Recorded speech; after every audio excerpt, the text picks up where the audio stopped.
Halo teman-teman, Assalamualaikum. Selamat pagi semua. Kata pepatah, tak kenal maka tak sayang. Maka kenalin dulu yuk. Perkenalkan, saya Ikhtiar Fatwa, gadis kelahiran Pekalongan, 18 Oktober 2002, mahasiswi program studi ilmu Al-Quran dan Tafsir, Universitas Islam Negeri Salatiga. Hai, perkenalkan saya Nindi Rahmat Saputri, kelahiran Sukabumi 10 Oktober 2002, mahasiswa program studi ilmu Al-Quran dan Tafsir Universitas Islam Negeri Salatiga. Di video ini kita akan menjelaskan mengenai Tumbuhan dalam perspektif Al-Quran dan sains. Simak videonya ya. Selamat menonton. ألم تر كيف ضرب الله مثلا كلمة طيبة كشجرة طيبة أصلها ثابت وفرعها في السماء تؤتي أكلها كل حين بإذن ربها ويضرب الله الأمثال للناس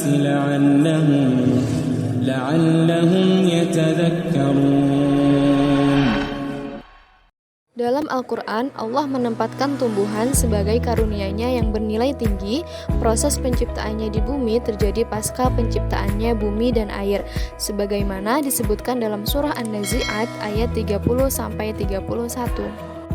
وَالْأَرْضَ بَعْدَ ذَلِكَ دَحَاهَا أَخْرَجَ مِنْهَا مَاءَهَا وَمَرْعَاهَا.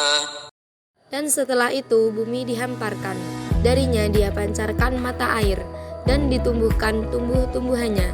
Quran Surah An-Nazi'at 30-31. Tidak dipertanyakan lagi betapa tumbuhan memiliki peran yang sangat krusial dalam daur kehidupan di bumi. Tumbuhan berperan besar dalam membersihkan udara, menjadikan suhu relatif konstan, serta menyeimbangkan proporsi gas di atmosfer. Banyak ayat Al-Quran yang menyebutkan beragam manfaat tumbuhan, utamanya sebagai penghasil oksigen dan sumber ketersediaan makanan yang diperlukan manusia dan hewan. Oksigen yang dihirup manusia dan hewan saat bernafas adalah salah satu hasil dari proses fotosintesis tumbuhan. Pada saat melakukan fotosintesis, tumbuhan mengambil gas karbon dioksida dari udara, yaitu sejenis gas beracun yang tidak dapat dikonsumsi manusia.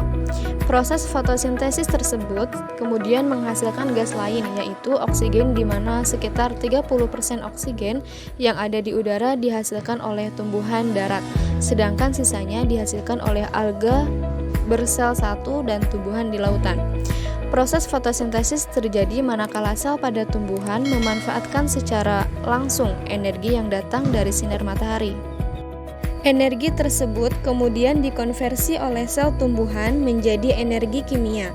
Hasilnya disimpan dalam bentuk nutrien untuk membentuk biji-bijian, buah-buahan, dan bagian tumbuhan lainnya.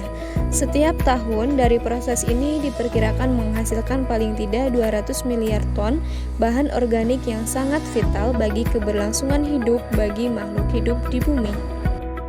Selama 3 abad pada tahun 1600-an hingga abad 20, para ahli fisiologi tumbuhan mulai dapat memahami proses fotosintesis itu. Dimulai dari hasil penelitian Nicholas Theodor del Saussure pada tahun 1804 yang menemukan adanya pertukaran gas pada tumbuhan di siang hari dan di malam hari.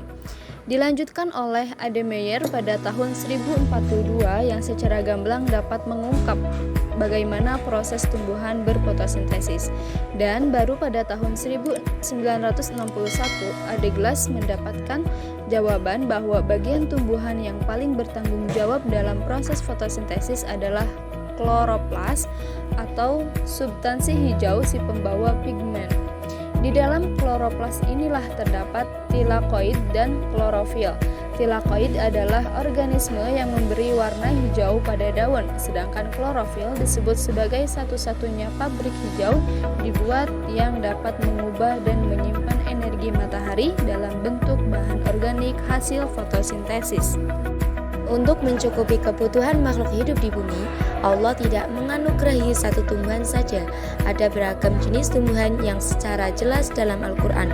Bahwa Al-Quran menegaskan bahwa tumbuhan-tumbuhan tersebut menghasilkan buah yang berbeda-beda, bahkan warna ataupun rasanya.